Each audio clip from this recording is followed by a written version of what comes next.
Hi, I want to talk to you about the Girard tankless water heater. And what we have right here is the model GSWH-1. Now what I'm going to do is I'm going to go through the proper way to operate the water heater. Because it is tankless, it does operate differently than a tank water heater. So there's a few points that's going to make life a lot easier for you with the tankless water heater.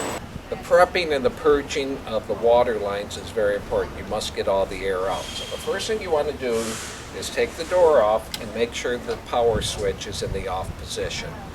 Then we're going to go around and purge the air out of all the water lines, outside faucets or outside showers. Wash machines, if there's a wash machine, even if it doesn't have a wash machine hooked up, you have to purge the hot and cold water lines. Then the kitchen sink, turn it on, make sure there's no air. Then you go to the hot water side and do the same thing. Or you can just put it in the middle and do both at the same time. And now we do the bathroom sink, hot and cold.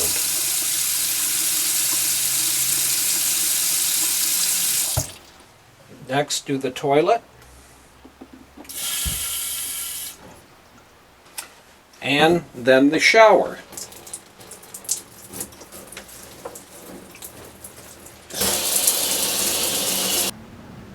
After you purge the air out of the water lines, make sure that you've done it for the pump side and for the city fill side if you're on city fill, because there could be air in between the two lines that needs to be purged. Now you can come back outside, turn the power switch on, and bear in mind this power switch can stay on the whole camping season. It's really a standby switch. It's pulling no power, so it's not going to drain your batteries. Now we can put the door back on.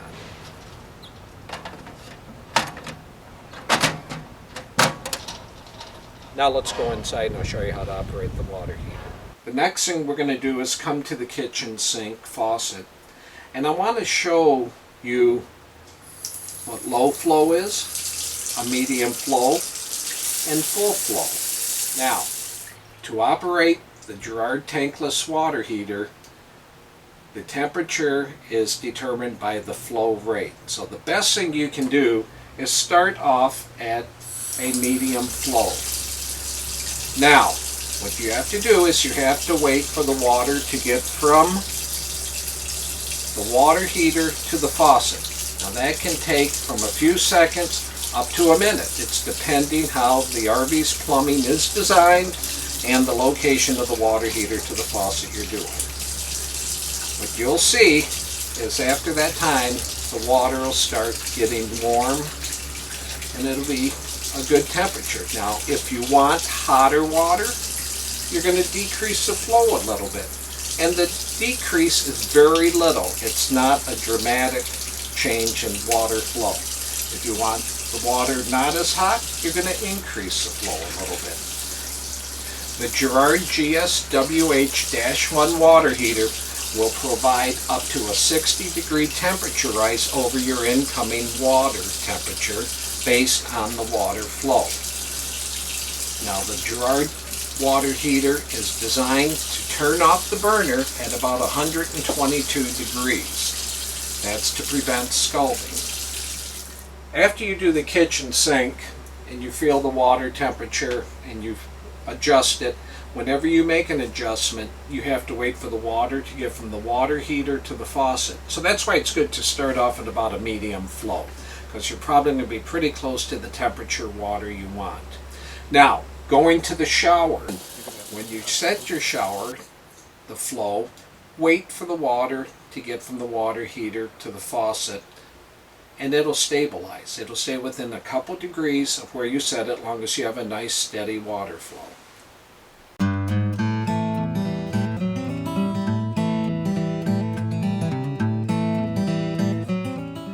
Our new generation, the GSWH-1M water heater, features a user-friendly dial rather than having a mode switch like the GSWH-1 had.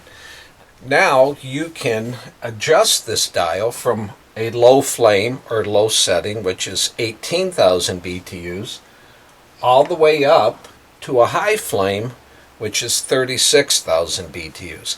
This will allow you to have a temperature rise over your incoming water from 20 degrees on low flame all the way up to 70-degree rise on high flame. When you first purchased your RV with the GSWH-1M water heater, there should have been a little handy hang tag on the water heater that gives you some quick operating tips on how to operate the water heater. If it wasn't in there, check in your owner's packet or the owner's manual for the directions of how to operate.